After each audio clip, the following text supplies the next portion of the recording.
Drama serial नकाब की आने वाली एपिसोड बहुत ही ज्यादा इमोशनल होने वाली है, क्योंकि एक बिलाल ही था जो ईमान का सच्चे दिल से खैर ख्वाह था। लेकिन जब ईमान बिलाल के किरदार पे शक करती है तो बिलाल भी फैसला कर लेता है कि आज के बाद ईमान का मैं किसी भी मुश्किल में इसका साथ नहीं दूंगा।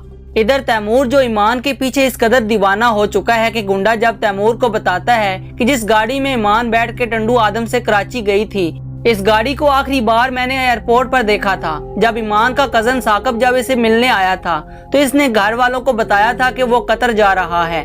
मुझे तो लगता है कि बुड्ढे ने अपनी बेटी ईमान का चुपचाप से साकब के साथ निकाह करके इसे भी उसके साथ रुखसत कर दिया है। अब तैमूर भी मजीद वक्त बर्बाद किए फौरन ईमान के पीछे कतर जाने का फैसला करता है, जबकि तैमूर को ये नहीं पता कि कतर तो सिर्फ ईमान का कजन साकब गया था, क्योंकि इसकी जॉब लगी है। ईमान तो कराची में ही है और एक ट्यूशन सेंटर में जॉब कर रही है। अब ईमान के माँ बाप ने तो इसे लाख समझाया था कि कोशिश करना कि घर से बाहर ना निकलना। वैसे तो गनीमत है कि इसकी जो जॉब है वो भी ऑनलाइन है, तो ये घर से वैसे भी कम ही निकलती है। लेकिन ईमान बीबी की अकल तो हमेशा ही मौका पर घास चढ़ने चली जाती है। पहली गलती तो वो ये करती है कि खुद कॉलेज में अपना रिजल्ट लेने के लिए चली जाती है। अब जब वापसी पे वो ड्राइवर के साथ होती है और ड्राइवर जो किसी काम से गाड़ी से उतरता है तो इसका वॉलेट नीचे गिर जाता है, तो ईमान बीबी अपने माँ बाप के लाख समझाने के बावजूद भी गाड़ी से उतरती है इसका वॉलेट उठाने के लिए। तो जनाब हालात की सितम ज़रीफी देखें कि इतने बड़े कराची में तैमूर का ड्राइवर भी वहीं पर ही कहीं आसपास घूम रहा होता है। अब जैसे ही ईमान वॉलेट उठा के वापस गाड़ी की तरफ आती है तो जनाब तैमूर का ड्राइवर ईमान को देख लेता है और वो फौरन पहचान भी लेता है। ईमान तो खौफ के मारे वहाँ से दुम दबाकर भाग जाती है। और फिर ईमान की यहाँ पर दूसरी बेवकूफ़ी ये देखेंगे कि ईमान को हमेशा छुपने के लिए कोई वीरान सी ही जगह मिलती है। अब इधर जनाब चूंकि बिलाल ने भी ईमान के पीछे अपना आदमी लगा रखा है ताकि ईमान को कोई नुकसान ना हो, और अगर कोई मुश्किल पेश आए तो बिलाल को आदमी फौरन इसे कॉल करके बता दे ताकि बिलाल अपनी सोर्सेज चलाते हुए ईमान को इस मुश्किल से निकाल सके। अब जब बिलाल का आदमी ईमान को यूं सड़क पर घूमते हुए देखता है तो वो भी इसके पीछे भागता है और खंडर नुमा जगह पर दाखिल हो जाता है, और वहां पर जाके वो बिलाल को कॉल करके सारी सूरत-ए-हाल से आगाह करता है। तो बिलाल अपनी इस खास आदमी को डांटता है कि तुम्हें ईमान की हिफाजत के लिए वहां पर भेजा था, फौरन देखो कि वो कहां पर है और उसको हिफाजत से घर पहुंचाओ, लेकिन प्लीज मेरा नाम नहीं आना चाहिए। अब इत्तेफाक से ईमान ये कॉल सुन लेती है। पूरी बात तो इसने समझी नहीं थी, लेकिन इस आदमी के मुंह से बिलाल का नाम सुनकर फौरन सामने आती है। एक तरफ तो तैमूर का ड्राइवर इसके पीछे है और दूसरी तरफ बिलाल का बंदा इसके पीछे है। अब तो ईमान को शदीद गुस्सा आता है, इस आदमी से फोन खींचती है और बिलाल से कहती है कि नहीं आएगा आपका नाम, आप मुझे बताएं कि किसके सामने पेश होना है। आपके सामने, यहाँ तैमूर भाई के सामने। अब ये कहकर ईमान तो कॉल बंद कर देती है, जबकि बिलाल इंतहाई अफसुर्दा होता है कि क्या ईमान ने मेरे किरदार पे शक किया है, मैं तो इसकी हिफाजत कर रहा था और इसने ये समझा कि शायद मेरी इसके ऊपर नीयत खराब है, तभी मैंने अपना बंदा इसके पीछे लगा रखा है। और फिर फोन बंद करके बिलाल के इस ड्राइवर को भी अच्छी खासी सुनाती है और कहती है कि वो बिलाल जो चाहता है ना वैसा कभी भी नहीं हो सकता, इसे जाके ये बता देना। आप जनाब वो ड्राइवर जब घर पर आता है बिलाल को सारी सूरत-ए-हाल से आगाह करता है, तो बिलाल सोचता है कि मैं तो ईमान की इतनी फिक्र इसलिए कर रहा था कि जब सब घर वालों ने मेरे ऊपर शक किया था तो वही ईमान थी जिसने मेरे लिए गवाही दी थी कि बिलाल चोर नहीं हो सकता, लेकिन आज इसी ईमान ने मेरे किरदार पे तोहमत लगा के हिसाब बराबर कर दिया। अब चाहे ईमान जिए या मरे, उसके ऊपर किसी भी किस्म की कोई मुश्किल पेश आए या ना आए, मैं उसकी मदद के लिए हरगिज नहीं जाऊंगा, मैं इसकी कोई भी फिक्र नहीं करूंगा। जबकि बिलाल का ड्राइवर इसे ये नहीं बताता कि मैंने ईमान को सब कुछ सच सच बता दिया था कि बिलाल साहब तो आपकी रखवाली कर रहे थे, क्योंकि इन्हें जब से पता चला था कि तैमूर साहब आपको और आपके घर वालों को नुकसान पहुंचाना चाहते हैं, तो बिलाल साहब ये चाहते थे कि वो आपकी हिफाजत भी करें और वो सामने भी ना आए, ताकि इस एहसान की वजह से आपको इनके सामने शर्मिंदा ना होना पड़े।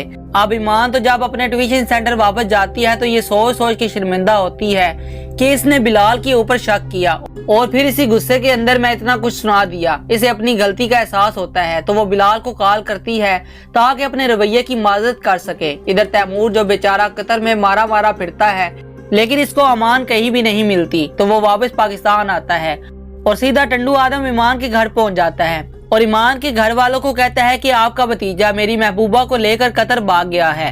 अब ईमान का बाप कहता है कि फजूल बकवास करने की जरूरत नहीं है, साकब की तो कतर में जॉब है इसलिए वो कतर गया है। तो तैमूर कहता है कि अच्छा, तो इस लड़के की कतर में जॉब की वजह से आपने अपनी बेटी का निकाह उससे कर दिया है। ईमान का बाप सोचता है कि अगर इस तरह से ये मनहूस आदमी टल सकता है तो इसको ऐसे ही सोचने दिया जाए। तभी वो तैमूर से कहता है कि अब मेरी बेटी का निकाह हो गया है, अब तो इसकी जान को छोड़ दो ना। अब इधर ज़हरा जो खुशफहमी का शिकार थी कि तैमूर को औलाद की खुशखबरी दे के शायद मैंने सब लोगों को अपने सामने झुकने पर मजबूर कर दिया है, और जिस प्रॉपर्टी पर इसके ताया ने धोखे से साइन करवाए थे, एक दफा ये बच्चा आ जाए तो मैं भी इस घर और बिजनेस पर वैसे ही राज करूंगी जैसे कि ताई अम्मी कर रही हैं। हालांकि इसके भाई ने इसे बहुत ज्यादा समझाया था कि तुम्हारी इस घर में तब तक की इज्जत और अहमियत है जब तक ये दौलत जायदाद तुम्हारे अपने हाथ में है। तो अब वो डरी डरी सहमी सी रहने वाली ज़हरा कुछ और ही हवाओं में होती है।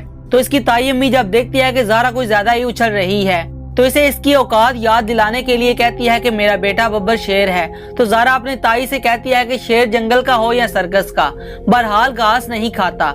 अब इसकी ताई को तो इसके लक्षण बिल्कुल भी पसंद नहीं आते कि औलाद की खुशखबरी क्या दी इसने, ये तो अपनी औकात ही भूल गई।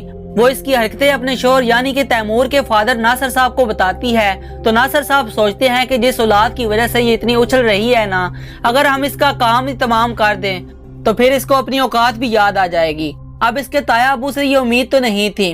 बहरहाल वो ज़हरा को सीढ़ियों से धक्का देते हैं और वो बेचारी बुरी तरह से नीचे जाके गिरती है, और पीछे आता है तैमूर जब एकदम से ज़हरा को यूं नीचे गिरते हुए देखता है तो जोर से चिल्लाता है, जबकि नासिर साहब तैमूर के सामने यही शो करवाते हैं कि जैसे ये कोई हादसा हो।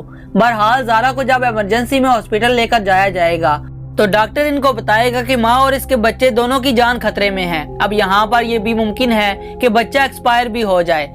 जबकि ज़हरा जब होश में आए तो तैमूर को बताती है कि ताया अब्बा ने मुझे जानबूझ के धक्का दिया था, और जब तैमूर को एहसास होगा कि मेरे बाप ने मेरे होने वाले बच्चे का कत्ल किया तो ऐन मुमकिन है कि तैमूर अपने बाप से ही नफरत हो जाए, क्योंकि तैमूर जो भी है अपने होने वाले बच्चे के लिए तो बहुत ज्यादा एक्साइटेड था।